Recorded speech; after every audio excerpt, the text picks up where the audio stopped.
Okay. Thank you, Dr. Conteh. Thank you for being here this Sunday.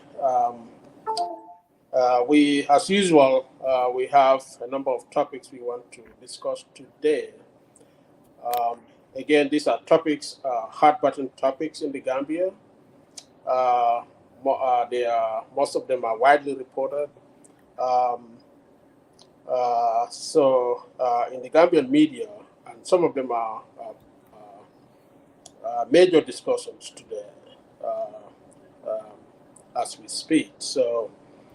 Um, we will look at. I was particularly interested in the situation in Salaji and Kassa Kunda, as I read in the newspapers in the Gambia. I think the Standard and the Point both reported extensively on these two events uh, on these two communities and what they are going through. So we will look at that under what I call law and society, the plight of the Salaji women. So we will discuss that under that. And we will also, Dr. Conte, look briefly at the we'll look at the education sector and what is going on in that. The recently concluded WAEC results are out, and very disappointing results. Many Gambians are very disappointed, and I can say appalled and at how our education sector has been deteriorating over time. So this hasn't been quite. It's quite been long on the coming, uh, but the extent to which it has deteriorated has surprised many people. So we will look at that also briefly. But Dr. Conte, before we start, I think there are a couple of things that are very much in discussion right now. I want to briefly comment on that, and you don't need to weigh in on these unless you really have something to add to it. But I briefly want to bring up the issue of the youth and sports minister, Mr. Bakari Baji, who allegedly, and I've seen some reports where he has actually confirmed that this incident has happened. Where he traveled out of the country on official duties and was receiving 300 pounds sterling per night as per diem. His wife also traveled out of the country unofficially. She's not a public employee. She doesn't work for the Gambian people. She is not entitled to per diem, but nonetheless, they paid her per diem in the amount of 200 pounds sterling per night for 14 nights. So this is a lot of talk in the Gambia. This has created a lot of talk in the Gambia.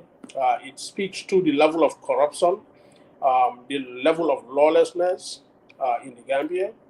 Um, it's either that people are too ignorant of the laws of the country, or people are just blatantly corrupt. But this is a major discussion right now, and I hope the minister returns this money to the Gambian people.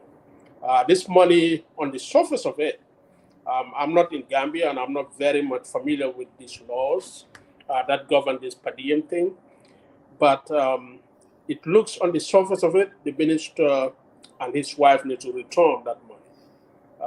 It is not, they are not entitled to that money. They need to return it to the Gambian people. And perhaps the minister and his wife need to be reprimanded. Uh, in some places, he definitely, it would be fair for him to lose his job. But that is not likely to happen in the Gambia. But at least he should be reprimanded, and they need to pay that money back to the Gambian people. To set an example that Gambian people's money needs to be managed diligently. But Dr. Conte, I also want to even go further. to say that this per diem thing needs to be really, really reviewed. Per diems have become a way to people to make money, to enrich people. It is not, the purpose of per diems should not be that. Per diems should be compensatory, right? They are meant to compensate your expenses for being away from your country, the expenses you make, to be compensated for it, right? So they should revise this per diem issue in a way that when you travel out of the country, you will be entitled to reimbursement for your private expenses. I mean, for your official expenses you make, like your lodging and boarding. Maybe we can even extend it to your food, but food should not even be covered. And your private shopping spree should not be covered. All that needs to be covered is your lodging, probably your food, and probably a little bit extra for being away from home, for the inconvenience of being away from home. But most people here in private business, if you take a certain level of employment, those jobs come with certain privileges, right?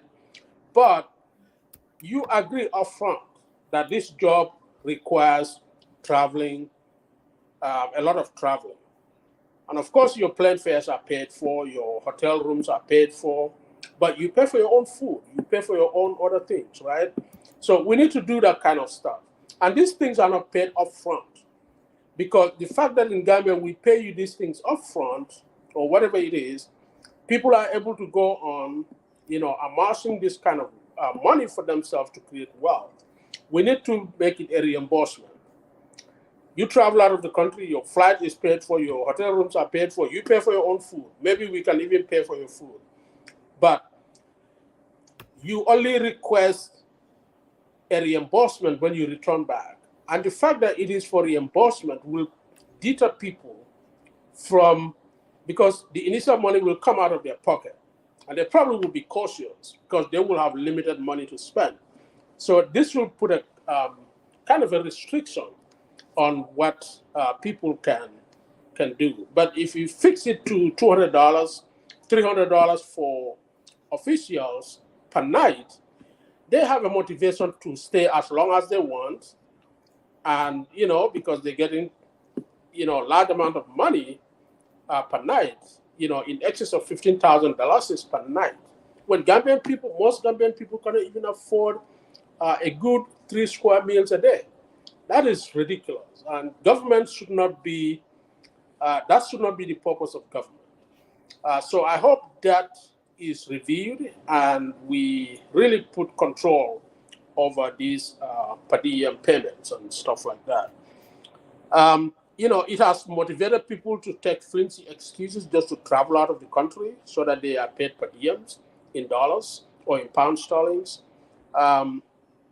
So you hear all this kind of traveling to study best practices in different countries. I don't know what best practice you are studying. A lot of these can be done by phone call or even video chat. You don't have to leave the country. But people take every opportunity to leave the country because they are expected to rack up per diem payments. It's just, like we said, if you create an opportunity for people to fleece the government, they will, So we need to put a cap on these things. I wanted to say that briefly, and then I will say a little bit about Ibrahim Sila's issue I know this is quite private, but Ibrahim Sila is a public official. He's a public figure. He's a minister of infrastructure in the Gambia. Many people look up to him. He was the Minister of Information prior to his new appointment as Minister of Infrastructure. Sila actually is caught up in a family issue. There are audios circulating, mostly circulated by UDP, of course. And I'm wearing yellow today. Nobody should confuse me for a UDP. My wife got me this, and I really like it, but it has no, it should not be confused as a UDP, any support for UDP. So these audios have been circulated by UDP all over the social media. about Ibrahim Sila's shortcomings. I'm not going to go into that, but his private life is his private life. I will leave his family, his wife, to deal with that.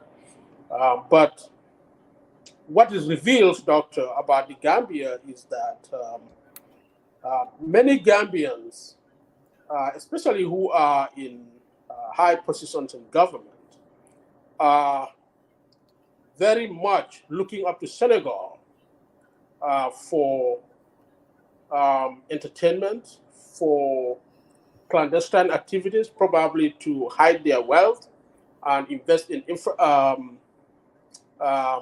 real estate in Senegal and stuff like that. I think this needs to be discouraged. It is in many ways a flight of capital out of our country. A lot of our senior officials, ministers particularly, have real estate in Senegal, and they use Senegal a lot. Many men and women in Senegal, have homes there. They invest. I wouldn't be surprised. Many would have bank accounts in Senegal, stashing away their wealth out of the country into a safe haven in Senegal. So Senegal is pretty much becoming a safe haven for many Gambians with money.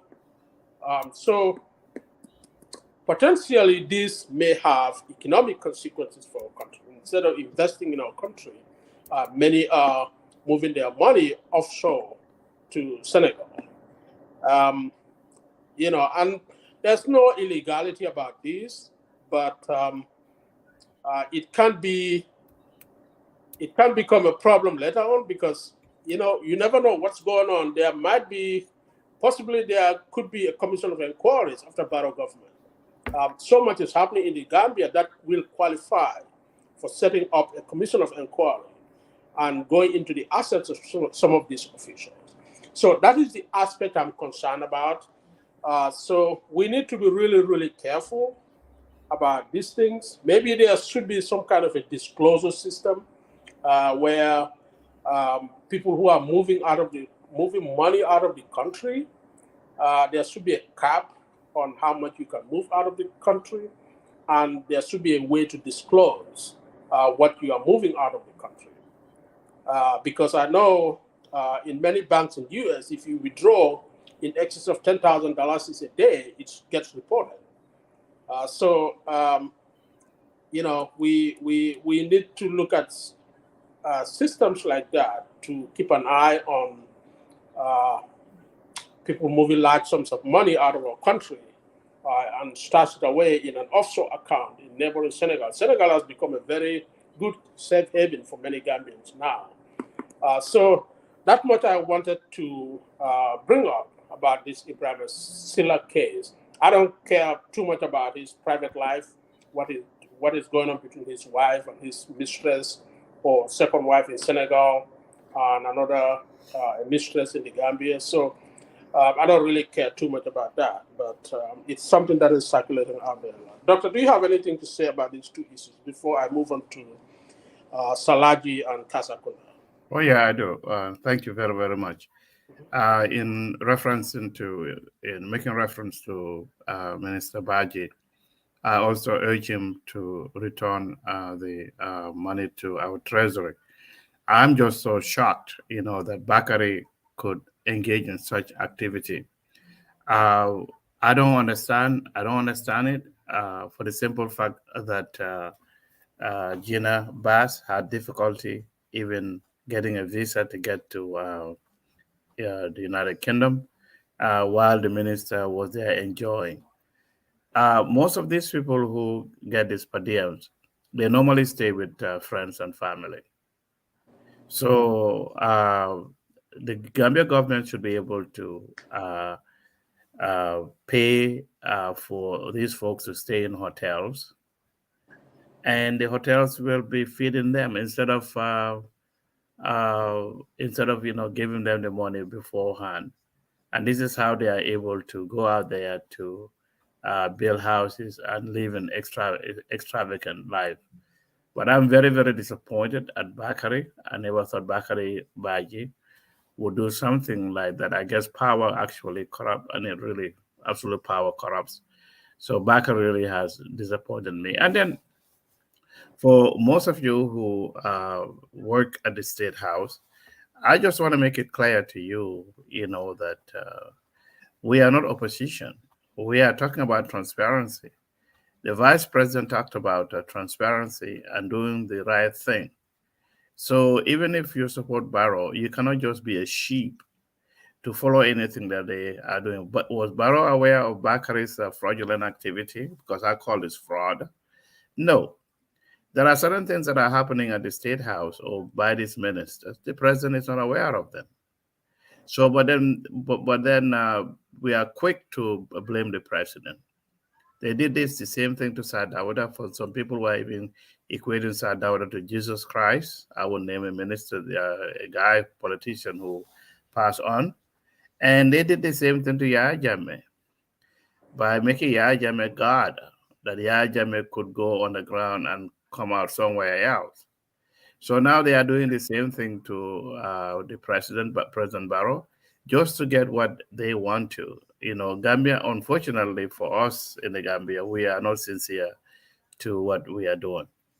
Most of the folks out there, because they are only there for their own selfish interest. Thank God you and I and so many people are in diaspora, and we're not going to be able to. We wouldn't even dare go out there to take money from the poor Gambian people. In making reference to Mr. Ibrahim Silla, I listened to the lady. He's supposedly his wife. I am from Combo. And we can tell the accents from village to village, particularly those from Gunjur and Sokoto and Brufut. We can differentiate. And if you are from Bakau, we can differentiate. If you are from Brikama, we can differentiate. The woman doesn't sound like somebody from Gunjur. I just want to make that clear. If the person who spoke on that audio, last name Barrow, and supposedly that's Ibrahim's wife, no, that wasn't a Gunjur accent. She spoke in Mandinka. And subsequently, the lady who spoke in Wolof is the same woman who spoke in Mandinka. I listen to both of them. They have the same accent. But you see, I used to call UDP 2%ers, and they are still doing the 2% thing. This is the time that Usainu should try to get confidence from the Gambian people that you cannot allow your surrogates to go out there trying to tarnish the image. Because they've done this to me, they've done it to so many other innocent Gambian people. Anytime there's an audio there, UDP is behind it. And like I said, 98% of UDP people are decent. But why is it that the 2%ers are the ones creating havoc in our country? Come on, they should be able to assess that during the presidential election, people were so afraid of UDP, they decided to vote for Barrow.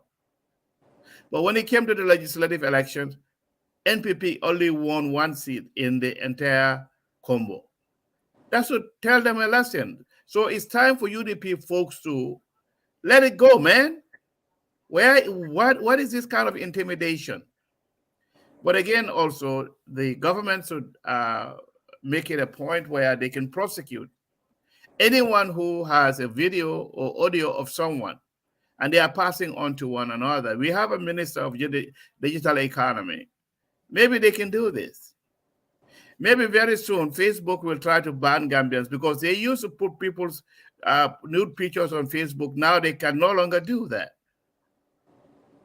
And even this GoFundMe, everybody wants to go out there to find ways to scam people. But what I don't like is for people to go after people, putting their audios on WhatsApp and share it, and the government is not doing anything about it. Remember Dusano, Silfo Sonko? So, this is not right, man. Instead of us coming to do nation building, how many Gambians are going out there hungry? We are talking about issues that we need to do to develop our country. But these 2% of UDP, again, I will repeat, 98% of UDP folks are decent. But these 2%, they don't represent UDP. All they want to do is to intimidate. And you cannot do political minting. Kanyo nene. Yenyo kanu. But you UDP mola watu. Itola katara nyung kolu kona kamol kapur kamol malundi. Keme, imo fula da malaka oke. So UDP mola fana ngal dani. Ali afanyi mole ko nyanta yung kusifa stop lale. Ne moy audio ki I send police ya mari arrest. No, this is not right, man. Kamo kata pur kamol malundi. Akamindo ko itola hajo muolti. Itola mantra fo fenda pur kamol malundi. Usen dabo fana nyanta katala nyung kusifa na I control. Molka Usen be okal no nyadel. Well, Usen no leader of UDP. Feo fembi alanga kata Gambia UDP nyung 2% at leba koma. Don't have like nyinata nyung kwa let's move forward purga na banko yirwande. But what nung kuketa UDP mola katara mol no kanka mol malunde. So sa in Gambia kamenda ko nini mosi they say you have to be very careful. Because they might have been for that. We are opposed to UDP. And we are critical of Barrow's government in some instances, even though Barrow support. Little Gambia, you have to be very careful. It's a musolvan key kind of purke setup. Even you might even be charged of rape. I'm very serious because the way Gambia is going is very, very sad. Ndola Banco is so small, but Ndola multi-million mesiata baba kele. And then come fango musul molleti. Nin salwaro si de ba mbira salla nini afrika no diamuto isa salwaro se ngata salle right ka sababu sarela jifo ko ila bulol ko nyaawa ba ku kuron be wol keka no nyun ko dala ko jahalo wartale every single time anyone who supports Barrow you are critical of UDP if they want to disgrace you adol fana political man na wo nyama man politic man na wo nyama nyung kusifanye adema understand ngwenye na fawala tina our tribe na tribe yonto tinya ndeka olo fo enka foko ke kudol ke ikakuda akanda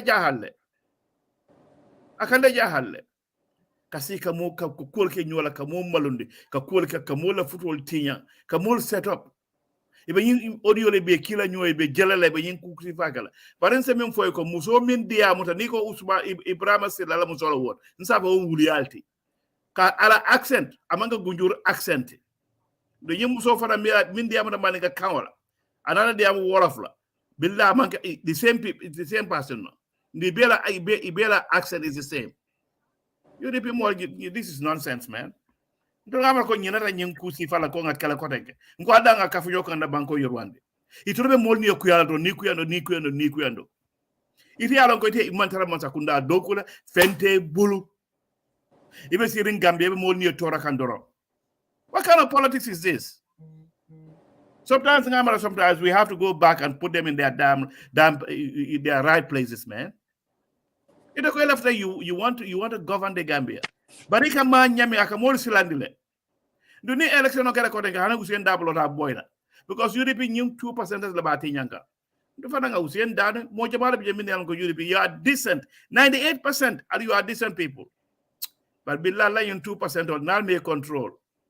Ni election o min kana ko denga chairmanship election. About nan to dol fombe min ko be UDP mo support la mbe selala. Kadi itol ila miro be nyamde ay nda jahalle. Ila miro be nyama ay nda jahalle. Sakana ko nindo ko mo muslim molti. And do you see Christians doing this? Dalga to nya fanyo e.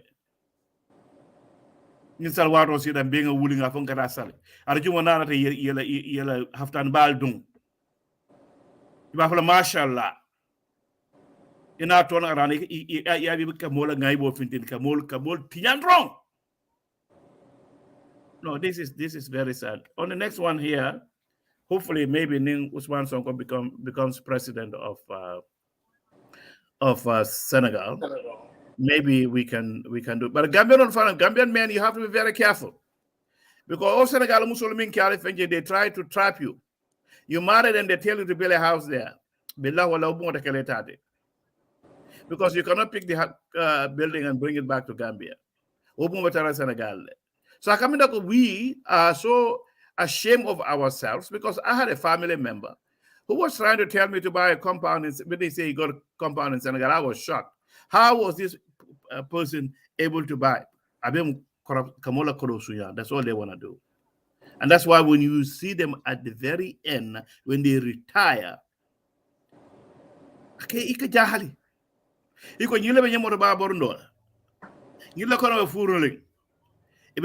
bakela. But ni retire out of the age for JBK suited. Gambians, let's try to make sure, regardless of whatever differences we have, if we cannot develop our country, who else is going to develop it for us? Sometimes we blame Senegalese. Do we have inferiority complex? Because I remember one time when I went to Gambia, when I was in Senegal, this custom guy looked at me as if I was nothing from Gambia. But I did not answer that idiot, because he wanted to take my passport, Mansong. I have an American passport. Why are you going to take it from me, Kafo Abomutal? Yeah, okay. I just asked for somebody at the airport. They came and helped me, because they have this state force, the Jututanale. And at the airport, let me tell you, this new airport they have, the head of the airport, they were worshiping him. So you should not go in front of him. I look at him like, are you crazy? I'm a passenger in transit. Do I care? Do I know him? Yeah, that's crazy, man. So Gambia, come on, let's come together to develop our country. This is, things are so expensive. Our people are suffering. But yes, still, this 2% of UDP is a disgrace. Because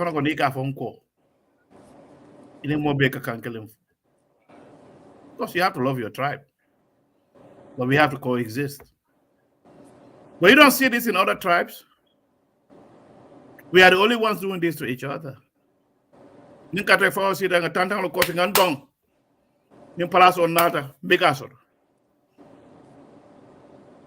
So how can we unite when we want to fight each other? That's my case. Thank you, Dr. Conteh. Thank you very much for that take. I do agree. I think the UDP leadership needs to come out and dissociate themselves and condemn and actually urge their membership to desist from this kind of CD actions on social media. Social media is a great tool for disseminating information and educating each other. But this kind of stuff is problematic, potentially illegal. I know many states in the U.S. it is illegal to record and release an audio or video of somebody without permission, unless, of course, if there's a crime being committed. But even in that instance, in some cases, it could be challenged. But Gambia probably need to consider on passing a law that prohibits collecting somebody's audio and video and releasing them without their awareness to the public. So that much I want to say about that. And I think, Doctor, the government also needs to, I just want to re-emphasize that, need to put a control on this per diem thing. Per diems can be paid, but they will only be paid after you return from your trip. Based on your expenses, you will have to submit receipts of your meals and other stuff that you spend that will qualify for reimbursement. Not that everything will be reimbursed. Your personal expenses are not reimbursed to you, except maybe your meals, your food. Of course, your hotels will be paid for through a government voucher. But your hotel and your flights will be paid in advance, but your expenses other than food cannot be reimbursed. So I think government need to put in that system. All right, that's that for that. Dr. Conteh, I want to go to Salaji and Kassa. I want to treat those two together. During the week, I have come across videos and some newspaper writings about the problem in Salaji. The problem Salaji women are facing. Government is threatening to demolish their market and throw them out of that place. And the women are putting up a very big resistance to that. So, and they are even saying that the physical planning unit are even threatening that what they did to them in Salaji, in Brusubi.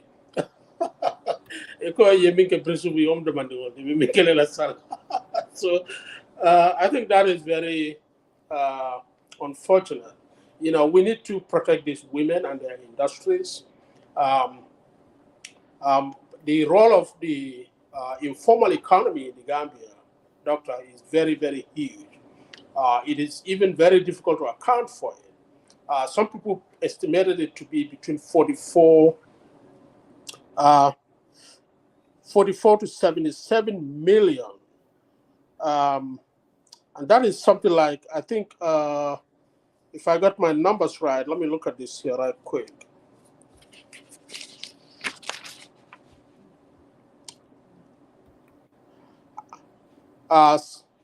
The informal sector, Dr. Conteh, the informal economy is 44% to 58% of GDP, Gambia's GDP.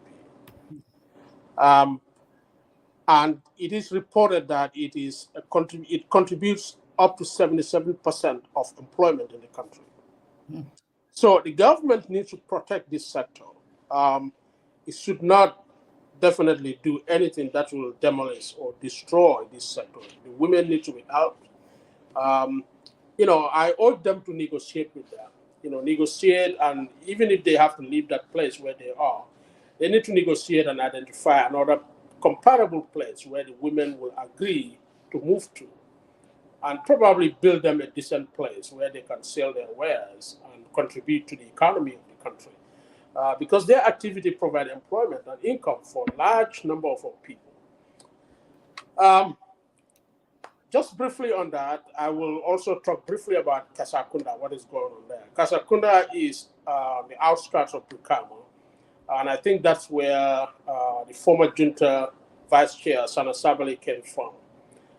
Sana actually is in a controversy with the people of the village. Apparently, he is threatening to sue them in court, and actually there is a case pending in court that he is involved with the villagers over land issues. I think Sana and his brother, Seni, I understand, are threatening to take away lands from these settlers in this place to put it to their private use, to sell them, you know, allegedly.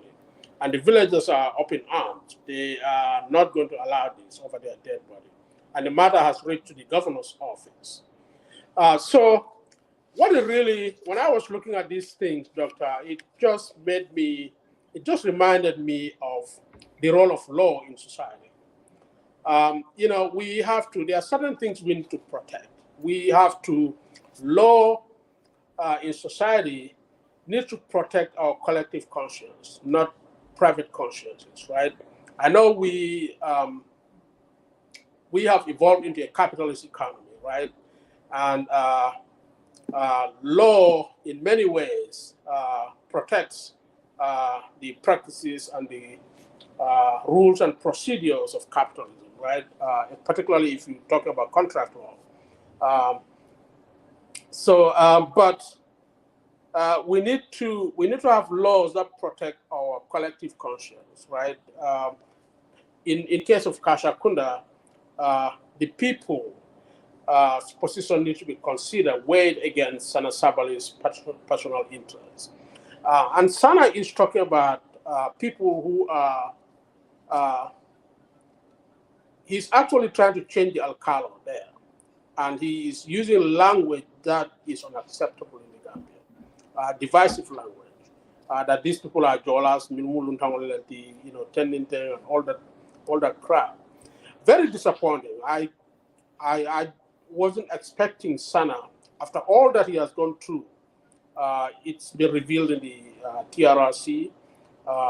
After all that he has gone through, after all the violence he has committed against Gambian people during his time in the military government, and all the atrocities he has committed, and the revelations of the TRRC, and his apologies, and even he was considered for amnesty, and Sana is still behaving like this. It is totally,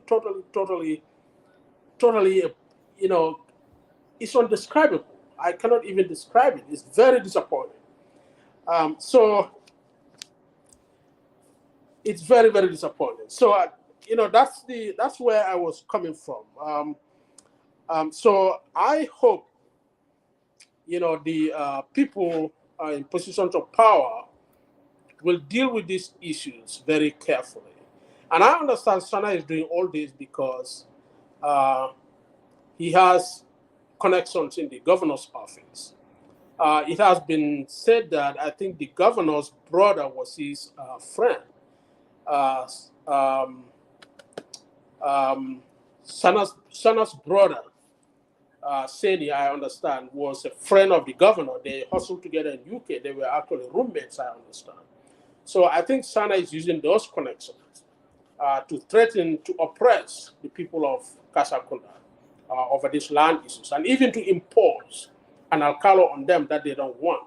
He's actually putting a division between the people there who speak different languages, Jolas, Mandinkas, and the Fulas. I don't even know, and I'm going to swear off here, Doctor. I don't even know why we even consider ourselves this, and that. For me, I don't know, and this is controversial. I understand, but this is perhaps unique to me. I have a surname that's Jata, and many confuse it to be Jola, but I have a Mandinka upbringing.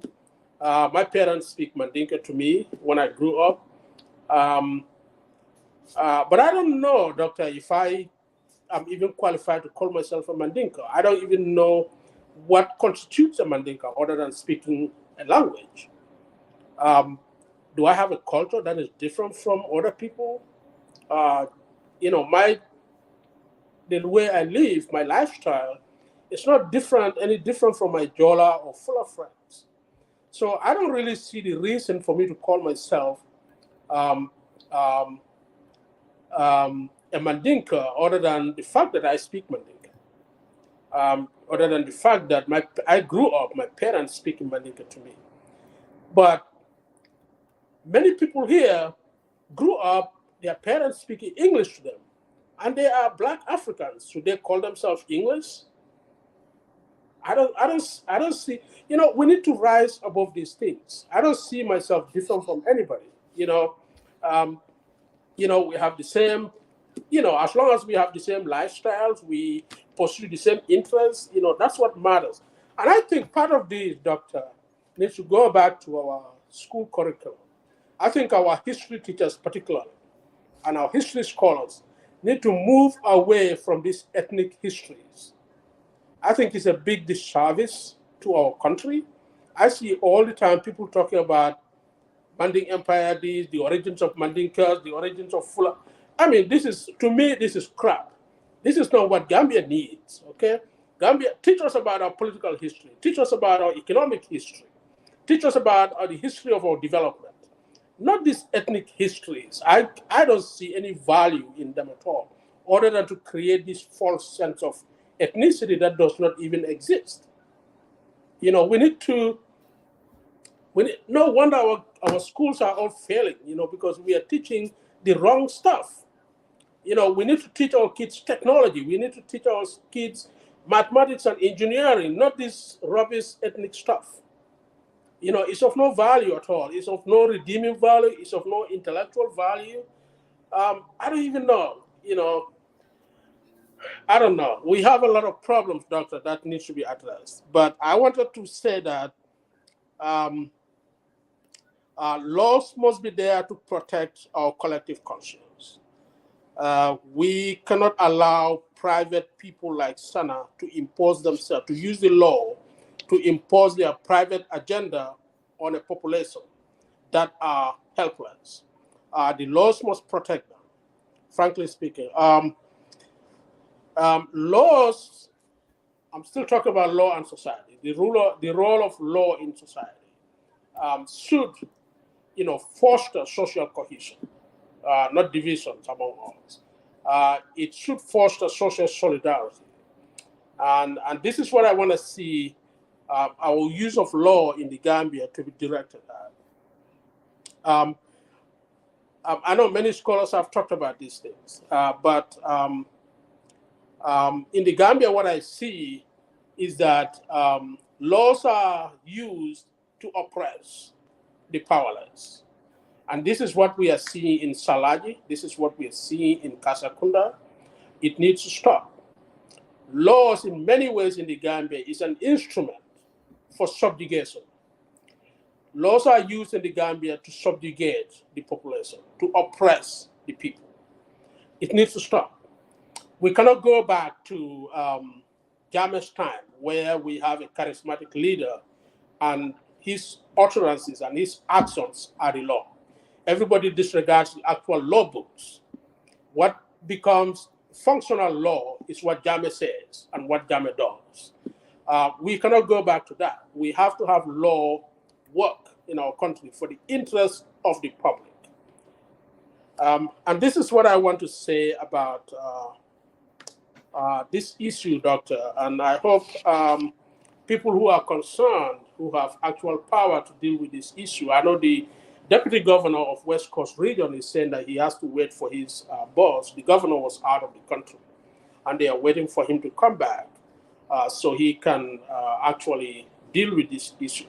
So I hope they deal with this with the collective interest of Kunda and the women of Salaji in mind.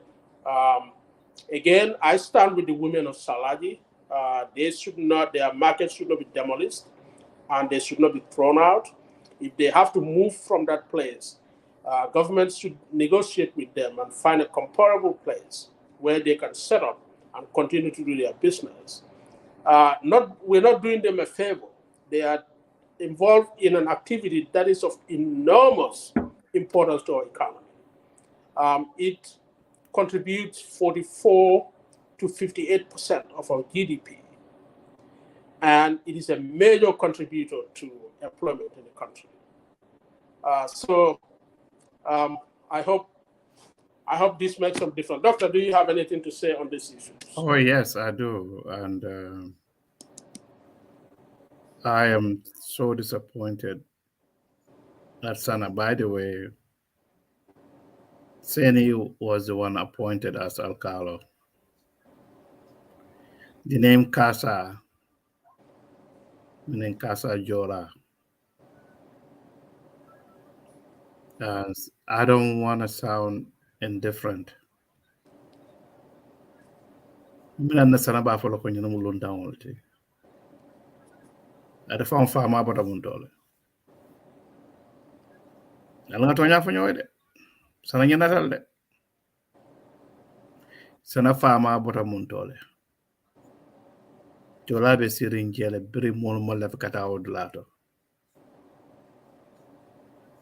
Minata ne ma fa sabal kunda ego Kassa Kunda. The name Kassa is associated with Jolas, and if you don't believe me, go to Kasmas. When Sana was vice chair, Manenga Kebaya advice. Akayako Yalon Sana was very rude. Anikido bitad lara mobe silandela. Keba Clintata ya Akayako Sana Ikeku. Akaiman kombon ko long. Ikamanyaming Ikeku. Sana ended up in prison. For would Sana not even be charged by the commission because in my pardon. Me for in the demi. Mosa foko alkalo ika anyama dia bikeje. For them to use that. Ko bondi kana sanala broda ke alkalo. I hope the governor is not being used by the minister. But I don't think the minister will do that, but I don't know. So, Yalantama may understand. President, the chairmanship election manjamfa. Barola government. November, I think. No, is it November? No, okay, November. Katreforma Mayor Binakela. He told instead of them increasing their tent, now they're marginalizing people. See if you are Jibe yo Bondi, Haula Kunda. You are saying this Suma Kunda. When those people actually near Jibe, but they were able to negotiate, mediate, and move on. Inara dimba malakotenke. Yesefo Bondi Haula Kunda Yasama Suma Kunda. I can tell him Musomi ente mama uso ntela great grandmother Musomi ya ulu abora Suma Kunda. But I'm asking was this the right time to change the chiefs and the governor? I hope they are not using him, because the directive will come from the president's office or from the minister sanctioning you to do this, and the blame lies on you. But sanaye kulema mi alonko amanyen na fola la fang. Ngayaje me blame for creating divisions among the Kombo Mandinka and the Kombo Jola. For 22 years, Moduli Fambula Okokona. But I can specifically tell you a village called Madina Sotokoi, Wolumanso Ye Dablo Kusivaka. Even some Yola Dolby Ye Manso Ye Dabula o Kusifakon. Ntola Combo, you see somebody's last name Jajo, Amanjola Kamoy, Kujabe Amanjola Kamoy, Kole Amanjola Kamoy.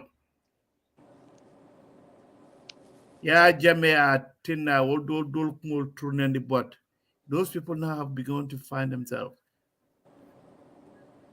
Ntoni Jola la Uluta. Sanai Kulama Komi Alonko. And then in Germany, he say you want to. When he came out of prison, he apologized to everybody. Oh, Jola coming for Kafolumu Jola to be Birata Kassa Kunda. Fama apologize to those Jolas. Jola le mineke.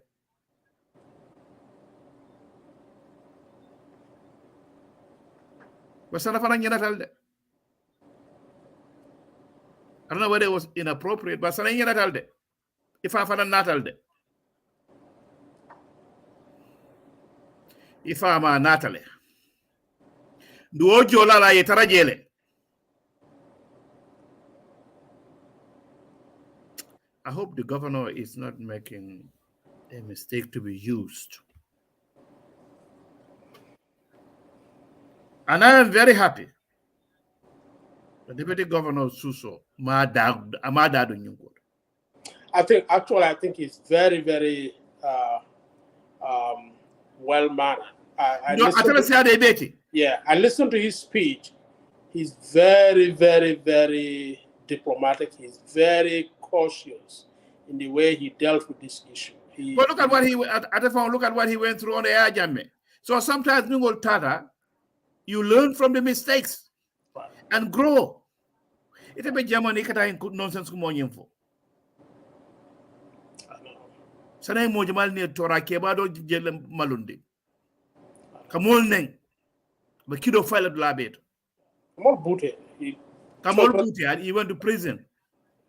It's another Gambia, you are so subdued. Fanko Kamu Islam, I found be thinking. They are the funny people, man. Then sometimes I get really offended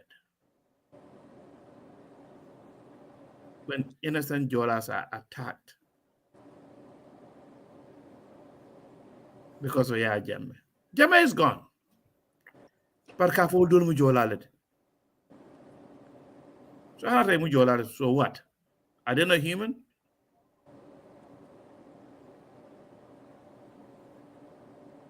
No, this is totally unacceptable. Salaji Lakoyin, the government is making a mistake because those women who, somebody told me, if you want to know how hardworking Gambian women are, I could get up in the morning 4 o'clock. What are you musu dol kata marseto? While Kelly Belaring. Musolbe batakange because ni musolman ta marseto moto de morsana no. Ni musolman ta marseto wol do la family te fila no ite dingo la school fees jola no. So they can build a convention center. And some real estate business people can go and claim all this land. But yes, still, women musol like and the fiscal planning. What I don't understand, is it's only authorities to the they disagree with you, they go a elections, yeah, boy. Instead of just negotiating something, this what these women are doing, I commend them for it. But Gambia case, is I don't know, but I really thank the deputy governor for showing maturity and saying that he's going to wait for his boss to come and let him. And I hope Mr. Usman Bojang is not being used by the Minister of Local Government to do his dirty work. And I think they said there's a letter that has been sent out directing the appointment of a new alcalde. Although when the Kassa Kunda people came, they could not produce that letter to the deputy governor. So he advised them, based upon that, to go back and don't do anything and just wait until the governor comes back. And then he will arrange a fresh meeting where if that letter exists, they can look at it and they can follow it up. So that was very wise advice. And the people are very disciplined to listen to him. And they return back, hoping that they will maintain the peace until the governor returns. But, Doctor, the whole point of changing the alcalde based on the fact that he's blind, that is possibly illegal.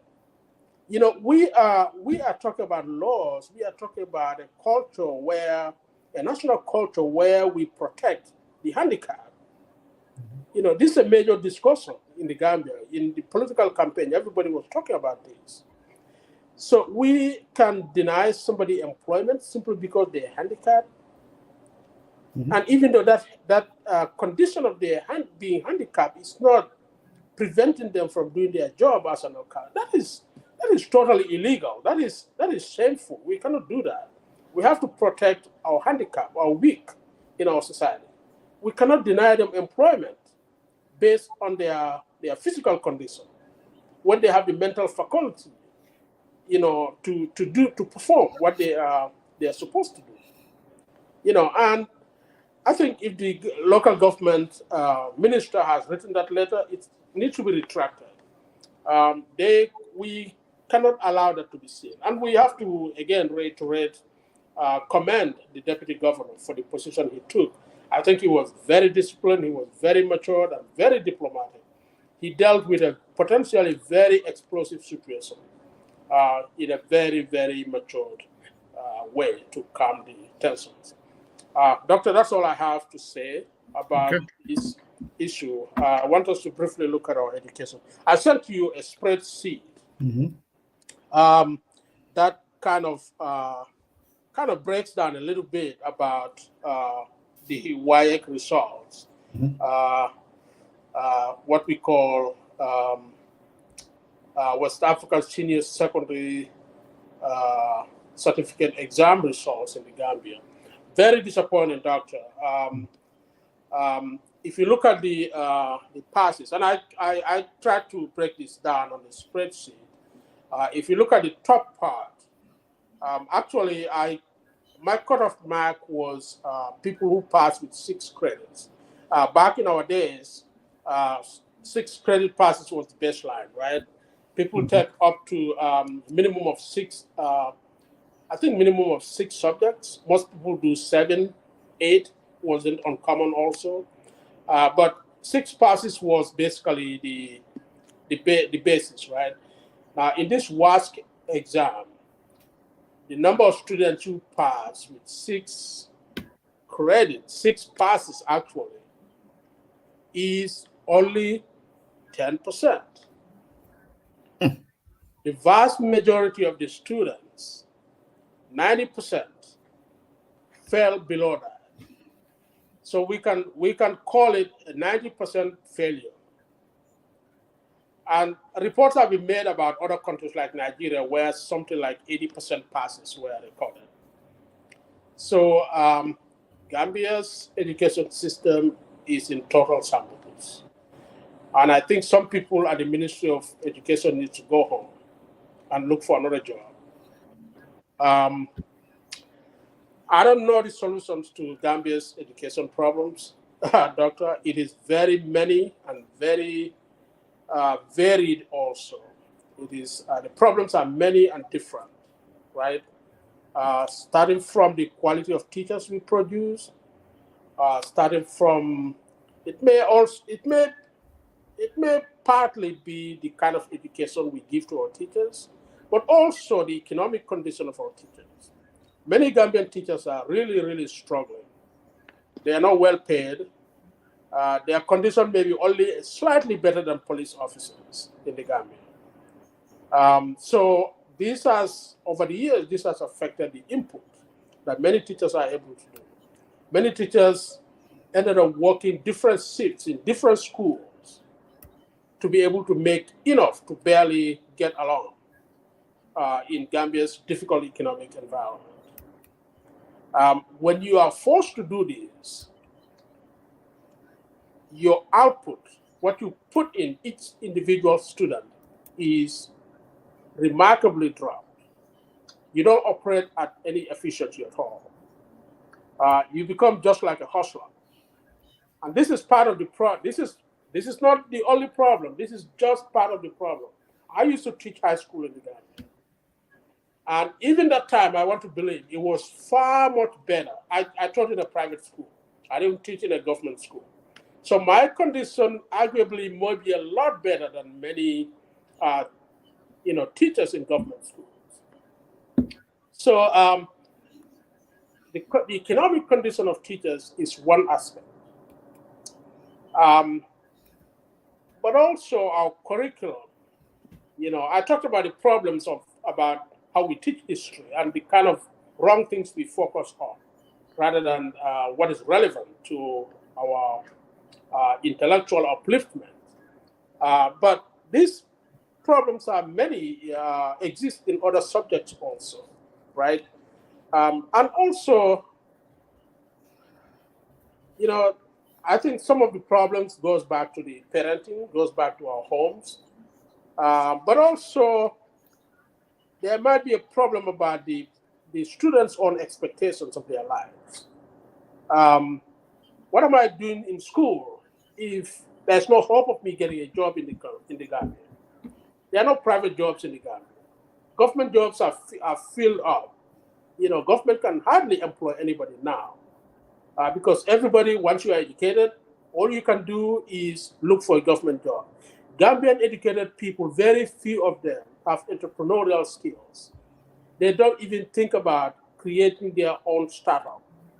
Many of these economists, many of these engineers, many of these administrators, many of these educated people, with master's degrees and beyond, all they do is sit in an office all day. You know, they can't start any business.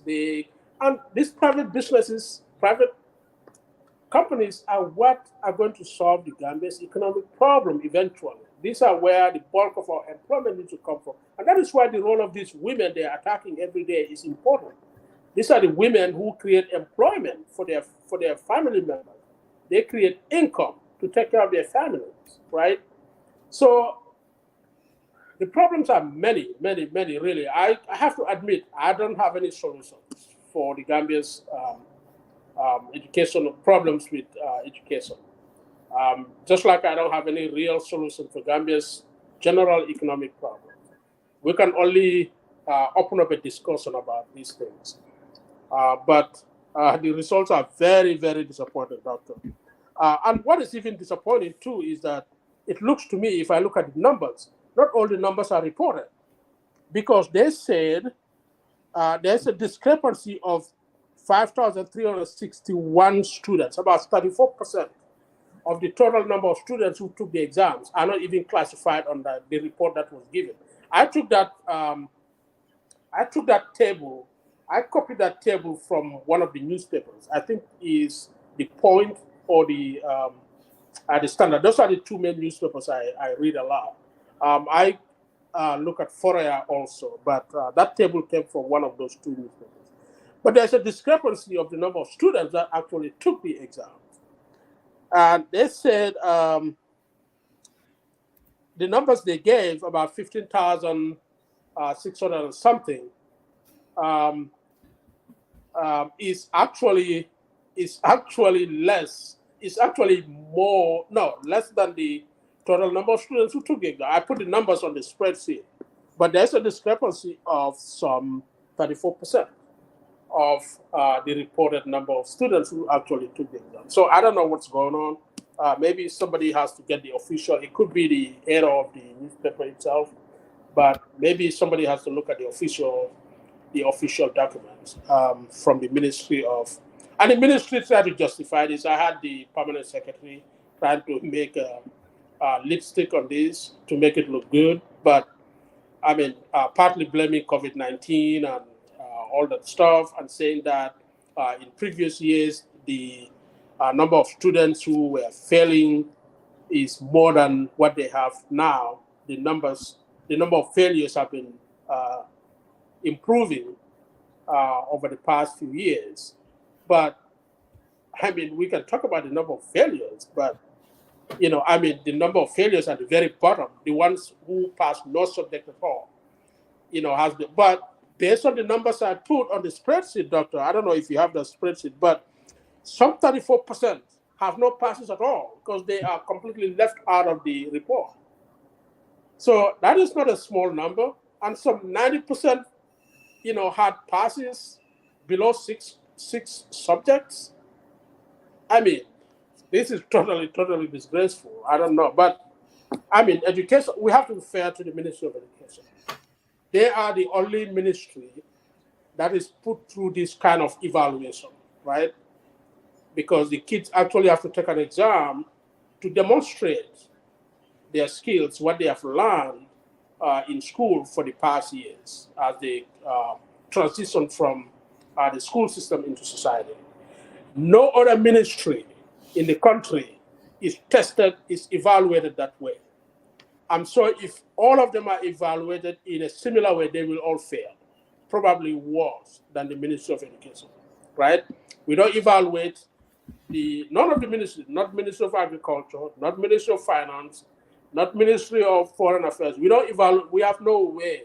We have no evaluation system comparable to what the Education Ministry is evaluated on. So, so while this WAEC results put the ministry in spotlight, we have to be mindful. We have to be still fair to them that they are the ones that are exposed in this way because their products, which are the students, actually have to go through a rigorous testing process to be able to evaluate their quality, and the public can see it. No ministry's products go through that kind of evaluation. to see their quality, right? So, you know, so I just wanted to say that we have to be fair to them, but the exam results are a total disaster. Very different from back in my days in high school, doctor, and I'm sure your days too. When I was going to high school, Gambian education was probably at its best. My batch was probably one of the best of the best, right? Most of us had division ones with distinctions, division ones, some division twos, very rare division threes, but I mean, education at that time was very, very, very, very good, in the Gambia. You finish high school, you come out with GCE O levels, wherever you go, wherever you talk, wherever you are exposed, somebody can easily tell that this person is educated, has some degree of education, right? And our products are out there. Many are unfortunately now in US. I'm not gonna name names, but my classmates, you know, I don't know if anybody's left in the Gambia. I mean, O levels and A level classmates. Vast majority of them are outside the country, and this partly also contributes to some of Gambia's failures. The brain drain. And I have to say, many of my classmates are still in the Gambia too, contributing greatly. Classmates from college, O level, A level, they are everywhere. All the ministries, the president's office, they're everywhere, contributing immensely. However, I know, individuals' actions have limited impact, but if we work together, we can bring some real change to our country. And I have full confidence that many of these people are doing their utmost best to improve the conditions in the country. Dr. Conteh, education. Okay, well, thank you very, very much. I tend to disagree with you when it comes to this here. As an educator, um, I believe that the minister and the permanent secretary, they have failed the Gambian people, spending over $3 billion uh, as a baseline for budgeting, and then to have the worst examination results is a cause of concern to every Gambian. I'm wondering whether the minister or even the permanent secretary knows anything in reference to curriculum and instruction. I also wonder whether the minister and the permanent secretary are aware that in Nigeria you can take a local language as part of credits. So, meaning that you can take Yoruba, Hausa, Fulani. In Ghana, I think you can take Asante and Fanti, if I'm not mistaken. So when we look at the comparison of the examination results in those two countries, they are one step ahead of us in terms of in terms of passing at least one credit, meaning your local language. Another area is that any professional examination that you're going to take, there are remedial courses that you can take. Past examination questions is not a matter of cheating, but it's a matter of re-emphasizing those to have, because in Nigeria, I think they have what they call JAM. Okay. Another one, too, I'm wondering whether in the Gambia, having day and afternoon school, whether that has impacted the passage rate of those students. I don't know whether kids who go to school in the afternoon, whether they study before they went to school. I'm wondering whether that's the case. And if you're going to exhaust the same teacher who taught during the day and to teach in the afternoon, what is going to be the quality of that? Well, remember, I started and I still have the remedial school But let's be realistic here. When my experience from my own, which I decided to hold on until maybe next January or even August. Gambian parents, most of them, are unwilling to spend money for their children's education. They expect you to provide a service to them free. I went to a private high school. My parents paid the tuition. But now that is not the case. Everybody believes that they should go to school for free. And this is when one area that we need to have some kind of engagement on the fact, that English and mathematics should be emphasized thoroughly. When I was going to St. Augustine's after 3 o'clock, we had to come back at 4:30 for study hall. Right? Even the 6 o'clock news that everybody used to listen to, we had to be in the class Monday through Thursday. And if you came in late, it was as if you never came. So I'm not blaming any child for failing. But the question I just want to know, will the government now be willing to allow these kids to repeat? Will the government allow them to do that? Because I think 70% of the kids had zero credit. Can you open the document, please? I want you to start from the nine subjects. If Can you you have add them? access to yours, you can open that. I don't have access to mine. Oh, you don't? Okay, That's let why me I see. didn't open it earlier. Because I if I'm not mistaken, yeah, I'm maybe sometimes when it comes to numbers, some people are handicapped in the Gambia. Sometimes I wonder whether they took mathematics. When did you send this? I think 2 nights ago. It Okay, was let me see. to be early Hold on. Thursday or Friday morning through Messenger, actually. Through Messenger. Let me see. You and I, we talked about, what we're going to do about remedial education. But like I said, my experience, Right. the parents don't want to spend money on their kids' education. Right. So if you don't spend money, but they can drive nice cars, marry more than one wife, and buy all these expensive clothes, but when you try to tell them, let's do this, nobody wants to listen to you. So how on earth are we going to be able to develop or ascertain what we need to do for our country when people literally don't want to do anything to suffice for their kids' education? So let me go ahead and look at this, because when I looked at the numbers, you say you sent it Friday. I think early Friday morning or early Thursday morning.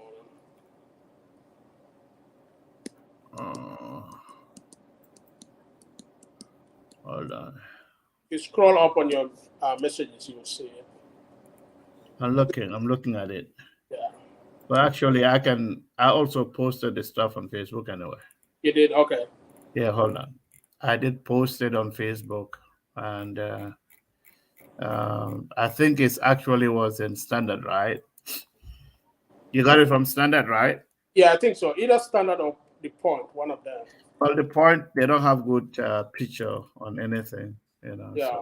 So I basically just hold on. took I'll the get. numbers and created my own spreadsheet about it.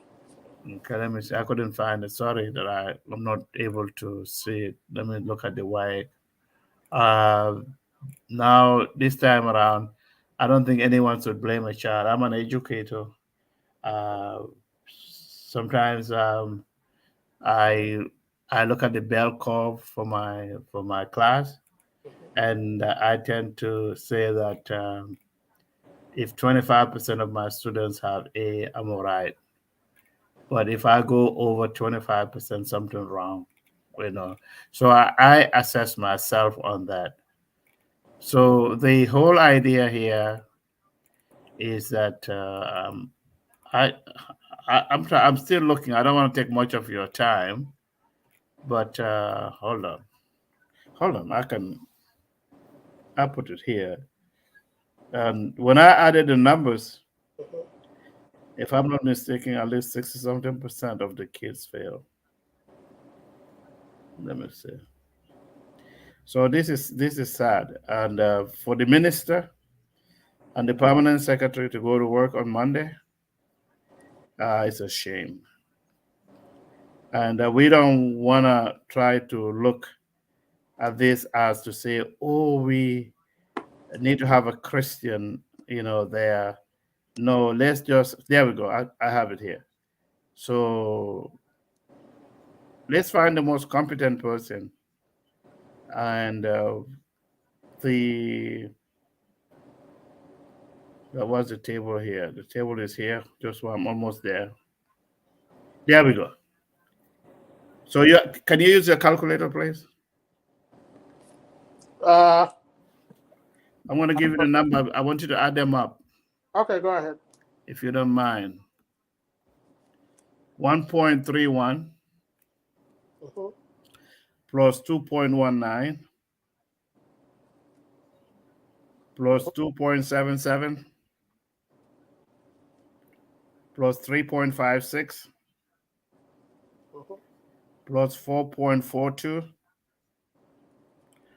plus 6.07 plus 8.22 13.34 and finally 23.87. All right, so give me a second here.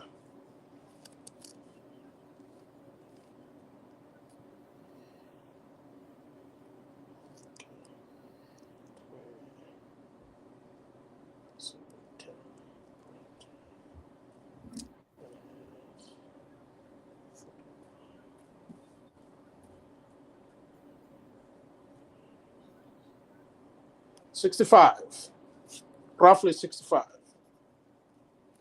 65. Yep. So you're right. So 35% of the people fail. Right. Yep. More than 1/3. So if more than 1/3 of the students fail, why do you need to have that minister? I know. Why do you need to have that permanent secretary? So what was the essence of all these workshops that they were having? In fact, I think these workshops are a waste of resources. Frankly speaking, some of these workshops they are organized, they could just be addressed by a memo, a simple memo. Inter-office memo can address many of these elaborate workshops they are doing, wasting money and time. You can have an office meeting, inter-office meeting, or just produce an inter-office memo, announcing new changes in policy and procedures, rather than calling for an elaborate workshop where per diems are paid, people drive cars and, for several days. It's just our time away from office, time away from productive work. In my view, it's just a waste of time and money, This is sad. It is. It is. It is totally sad to have. I'm not going to be upset at any child who fails. No. In fact, these people need help. Unfortunately, many of them are going to be abandoned. They're going to end up as, basically hopeless kids. I think what the government can do, in a situation like this is a calamity. So what they can do is to really help these kids. I know, Doctor, you tried to start a school here in Gambia. It wasn't a good experience. But remedial schools like that, the government can help these kids. They go into remedial schools like you were trying to create and pay for these kids to get, some months, even a year of remedial studies, so they can at least come out with a certificate that can, like equivalent to, we have GED here, right? People who fail in formal school can do some kind of compressed, go through a compressed training system that can award them a certificate to show that they have something equivalent to high school certificate. And it's good enough to get them into the job market. All employers accept a GED certificate, right?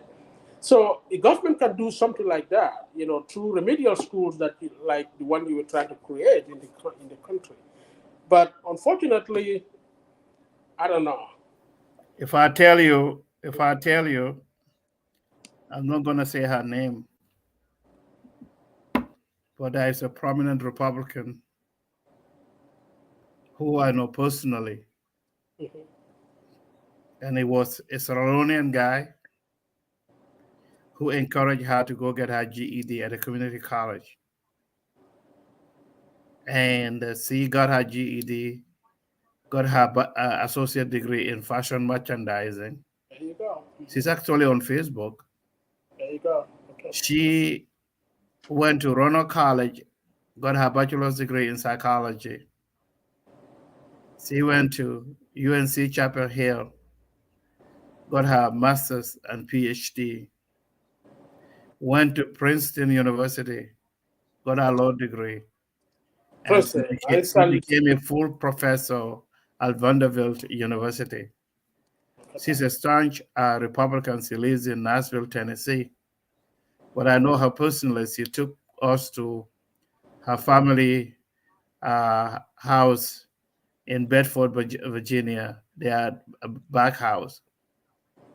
The toilets were outside, and she was very proud of it.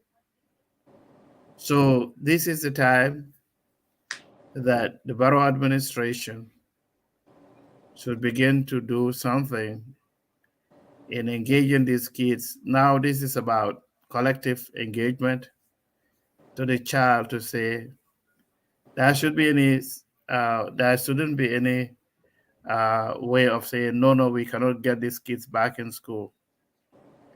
But I think, and then, but what is the people who have retired? Gambians who have retired, they are staying home. This is the time they should come and help. Because if you have only 600, is it 662 or 602 pass, right? Yes, something around 600. So how do we expect these kids, where are they going to get a job? They cannot even join the army or the police. I know. Well, some of them will probably find a place. And that is why when we complain our police about our police force, part of the reason is that this kind of failure in our school system is the gateway into our police force, right? Many of these kids, they are left with no option but to go into the police force, the prison services, and all that stuff.